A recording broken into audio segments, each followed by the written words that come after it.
in their hate for me, and I welcome their hatred.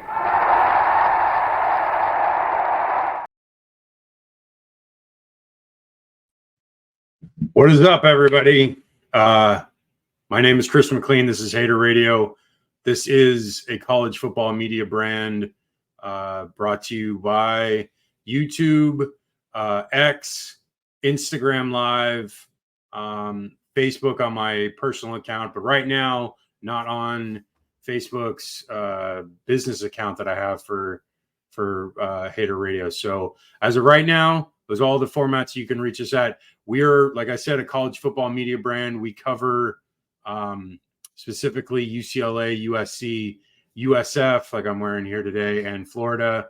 And we're going to cover today the week 0. It's going to be a real quick recap because there were only a couple of games.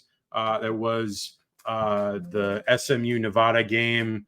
FAMU was playing. I can't remember who FAM was playing. But then, of course, what we're going to get into the most, because I'm not even going to talk too much about the SMU game. The SMU game was like it was back and forth. Nevada was up for a little while, and then SMU ended up coming back in the fourth quarter. I think they scored 16 straight unanswered and were able to win. It was a close game, and SMU is lucky to survive. It was on the road in Nevada, so I think they won by like 1 point. But either way, what I want to focus on in the limited time we're on tonight is Florida State, Georgia Tech. So Florida State loses 24-21 to Tech at a last-second field goal. This game, it was close the entire way. It really was. Like, Florida State scores first, Georgia Tech answers. Florida State scored a field goal. Tech scored a touchdown. Florida State scores a field goal to tie it because they had a 2-point conversion on that first touchdown. And then Tech later scores a touchdown. Florida State comes back, scores a touchdown. And then Tech, last second wins it. I actually did call in my prediction that Florida State or Georgia Tech would score 24. So I was right on the money on that, but I was not on the money with Florida State's offensive output. They ended up, I said like anywhere from like 31 to 27. I was just off by 3 points, 7 points. So it wasn't that far off. So I was pretty close to the total. And then, what I think I'm proud of is the fact that it was a 1-score game and it came down to pretty much who had the ball last, which I basically said. I said that Tech would have the ball last and FSU would get a stop. So it was theoretically essentially that, but it was a tie game. So, if Florida State could have forced overtime, they had a chance, but couldn't stop Tech, couldn't stop the run game. I mean, the talk all coming up to this game from Florida State reporters and people that have been talking on their side, their fans on X, Twitter, we're talking about how the D-line was so special. Marvin Jones Jr., number 11, Peyton, all these guys were studs. They were going to come in and make this difference in the game. And honestly, it wasn't that they were so lackluster that was the reason why Georgia Tech was able to move the ball. Their offensive line is good, Georgia Tech, and they were a very great running attack last year, one of the best in the ACC and one of the best in the country. And I think primarily what is lost in what is the analysis of this game is the fact that Florida State probably has a good line, but the fact that they were going up against a team that doesn't have a traditional drop back passer who passes it like 30 times a game probably hurt their overall scheme, because they're probably geared towards more on second and third and long, pinning their ears back and going after the quarterback. Well, that never really was the case. There were very few third and longs, and Georgia Tech ran the ball a ton. They had like 190 yards on the ground, and they basically dominated this game on the ground, because Florida State only had 98, and Georgia Tech didn't throw it that much. I think they had like, what is it? Let's see. Haynes King had 16 passes. That's nothing. Like for like today's college game, 16 passes is quite low. And considering on the flip side, DJ Ungalele, I think that's how you say it. I think I'm saying it right now. I'm hearing it a couple times yesterday, so I think I'm finally saying it right. DJ threw it for 27 times. So clearly 27 times 16 is quite a vast difference. That's like a whole like third of a game difference. But they didn't need to throw the ball because they were running so well. And I will say the tone was set right away. First play of both the first and second halves were huge gash runs. The second half one, especially, that one was like a monster. I think it was like 30, 35-yard run. And, you know, this Tech team, they really were sound. You know, the run game was just proficient. And I will say probably the biggest difference in this game was the fact that Georgia Tech's defense came to play.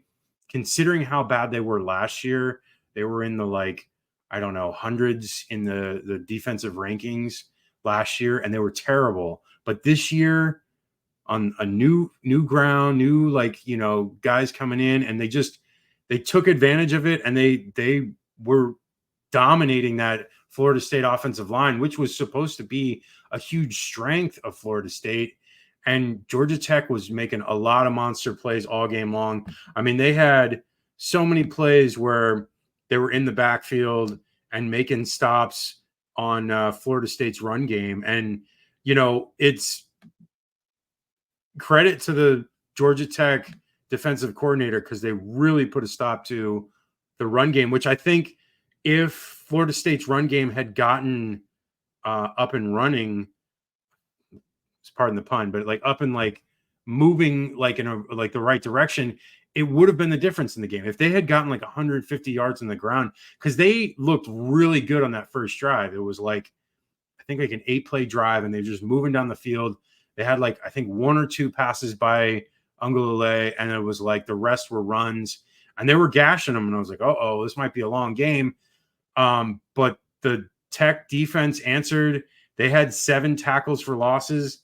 Looks like Florida State didn't have any, which is crazy. I'm like amazed. Oh no, 3. Sorry, I thought there was some. But Florida State didn't have a sack. Like I said, very limited ability to, because of how few dropbacks there were. Tech had a sack. There were no turnovers the entire game. That was crazy. Tech did drop the ball a couple of times, on like a bad handoff, and then Haynes King had on a snap near the end of the game that could have been costly, because it was, I believe, second down when they were driving to get the field goal with the time running out, and it was a bad snap. He had to pick it up. He got some yards back, but luckily on the third down they were able to get like, I don't know, like 10 yards back on the completion. So that was huge. Yeah, so no turnovers, which is amazing for teams playing in their first game of the year. And 4 penalties.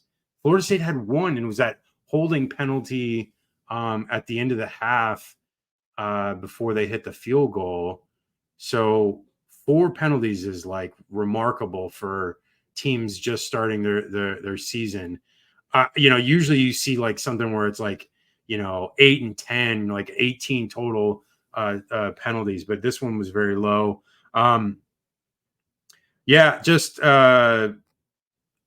know, I'm not going to make fun of him. I know I do it on Twitter, whatever. I think it's just, I do it on Twitter because it's engagement and it is funny.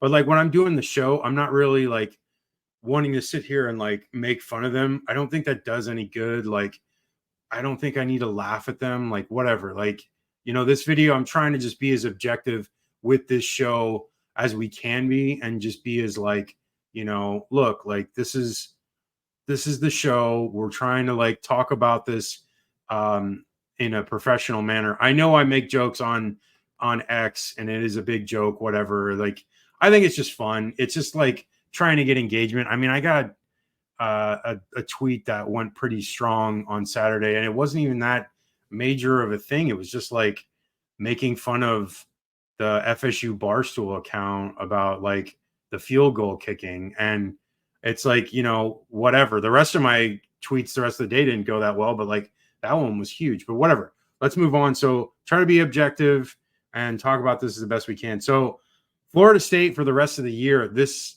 doesn't bode well for them. Like clearly there are some issues here. Defensive line is going to be a struggle more so than that they thought.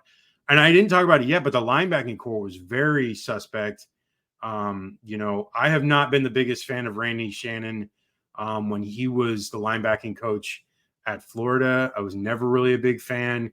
He struggled there to get recruits and to get really any kind of momentum going there. Whatever. It is what it is. I don't know if they're going to be able to find an answer there because they don't seem to have playmakers in that position. DB wise, I don't know yet because Haynes King wasn't dropping back that much. So like they won't see a really good quarterback until like I think Notre Dame with Riley Leonard and then maybe Cam Ward as well. Oh, actually an SMU quarterback too. So like those three, they might have issues then, but that the rest of their games, they're not playing traditional drop back passers. So, and the rest of them don't have that like strong a talent. So I don't know. This Florida State team, they obviously do have a chance because it's early. This is the first game of the season. A lot can change over the next 12, 13 weeks, and they could, easily get back right into the playoff mix. I don't think they're strong enough, though. Like we said, starting of the year in our season preview, that they likely are going to lose at least 2 to 3 games. And if they already lost one to start off the season, there's a really good chance they could lose at least 2 or 3 more, which I think that is going to happen. So look at it like a 9-3, 8-4 season as of now. I think I started off with like 9-3, but maybe it's more like 8-4 seems likely because they're not better than Miami. I don't think they're probably on equal footing with Florida and DJ Uiagalelei. He's definitely a lesser of against Mertz. Like Graham Mertz looks way better than DJ Uiagalelei. So there's an advantage there. And Florida can run the ball too. Like you think that Georgia Tech can gash you. If Georgia Tech's going to get that, Florida could probably get that as well. I mean, I'm just being like objective because Florida has a really good running back room with a lot of young guys that are uber talented and, so look out there. But they play Duke, they play not Duke. Duke's going to be a challenging one, but Notre Dame, Miami, those are going to be struggle games. Clemson, SMU, Memphis. I don't envision Florida State having a great year. And if that's the case, if they're 9-3, 8-4, they're not going to get in the playoff. I think they'd have to go 10-2. So literally the only way Florida State gets in is if they only lose one more game. And with that mix of teams on their schedule, I don't see it as possible. It's possible, but not probable. Sorry. I wanted to clarify that. Yeah. So FSU, whatever, man, it is what it is. I think a lot of their fans have written this off as, the first game, whatever, but it's there's a lot of issues there. So hopefully they can figure it out, but it seems like recruiting has been a struggle. They really seem to focus on transfer portal and not homegrown guys in high school. So we'll see. I mean, maybe they change their tune and start trying to focus on that more. But right now they do have a better class in Florida. They've got, I think, the 12th or 13th class, but it's still early. A lot of things can happen. So that's that game. The SMU game was, let me see real quick. We'll just do that and then we'll do some housekeeping and get out of here. SMU. Oh, they weren't ranked. And then the ACC, which is crazy. Okay. Oh, come on. Sorry about this. 1 second. Okay, SMU. Yeah, 29-24. So it wasn't a 1-point game. It was a 1-score game. Sorry. But, yeah, they outscored them 16-0 in the fourth. And, you know, they were like a 20-point favorite at least. And it's crazy that they struggled so much. But, you know, it's first game of the year. It's a team like Nevada on the road. You know, Nevada in like the last 20 years has had some years where their teams are pretty good. So it's not out of the realm of possibility that they could have beaten them, which it was close. Like in the GameCast win probability on ESPN, Nevada had a high chance of winning in that second half up until like SMU scored to go up 29-24. So it clearly was a close game that SMU probably should have won by at least 2 scores. And I think that's what I had the total at. I think it was something like 41 or 38 to like 14 or 17. I mean, even more than 2 scores. But I don't know. Is it a bad sign? It could be, but getting a win is huge. So, like, you know, you want to start off the season strong. You know, like Florida State lost. So, like, you know, clearly a loss is going to be in a worst case scenario. But, you know, I don't know. Maybe this team is better as they go forth. They always say the second week of the season, the second game of the season, you always improve that much more than any other week. So, I don't know. We'll have to wait and see with SMU. Their schedule, let me see if I can pull it up real quick. Yeah, they got an easy one next week, then BYU and TCU, but then they have Florida State and Louisville. The rest of their schedule after that is really easy. So they could really have a run if they get through these next couple of them unscathed, which I think is possible. But it's definitely going to be difficult because the Florida State game is going to be hard. The Louisville game, as of right now, I think it'll be difficult. Braum has them pretty solid footing right now. The last year, especially after getting the ACC championship game. I don't know what TCU, if they're going to have a bounce back or not. I'm curious to see what happens there. BYU, I haven't looked into them as much. So it'll be interesting to see how BYU fares. But if SMU gets on, like, you know, if they go 2-2 in that stretch, maybe even 3-1, the rest of the year is really easy. Stanford, Duke, Pitt, Boston College, Virginia, Cal. That's really easy. They could easily go 6-0 in the back half. And if that's the case, if they're 2-2 on the front half with these hard games, then they're 10-2. I don't know if they're going to get to the playoff with that kind of record, considering their non-conference is pretty weak. But they could maybe get to the ACC championship game. Okay, so that is the show. You know, brief week, just those 2 games. I know FAM played. I didn't talk about it too much, but they won, I think, pretty convincingly, I think. Yeah, there was like New Mexico State played a game as well, and I think Hawaii. But largely what we talk about is the major games, the ones affecting the Power 4 conferences, and specifically ones that have playoff implications and major rivalries. So that's what we'll talk about besides the teams we cover. You can reach us at haterradio.com for all of our articles, which will have a slew of articles this week. You know, we've been working on a bunch of them, season previews for all the teams we cover, and then plus something about an article about the playoff coming up and just how my thoughts on that. And then so you can reach us there. You can reach us at Twitter X, which is hater_radio on Twitter X and Instagram and TikTok. Facebook is Hater Radio CFB. For YouTube, it is at Hater Radio. That's the show. My name is Chris McLean. It's great to have college football back. I'm so excited for this stuff. I'm excited for this season. And I look forward to doing this show because Wednesday starts the real show. Like we're going right into the look ahead and the preview every week. So, buckle up, everybody. It's going to be a great one. It's the first year with a 12-team playoff.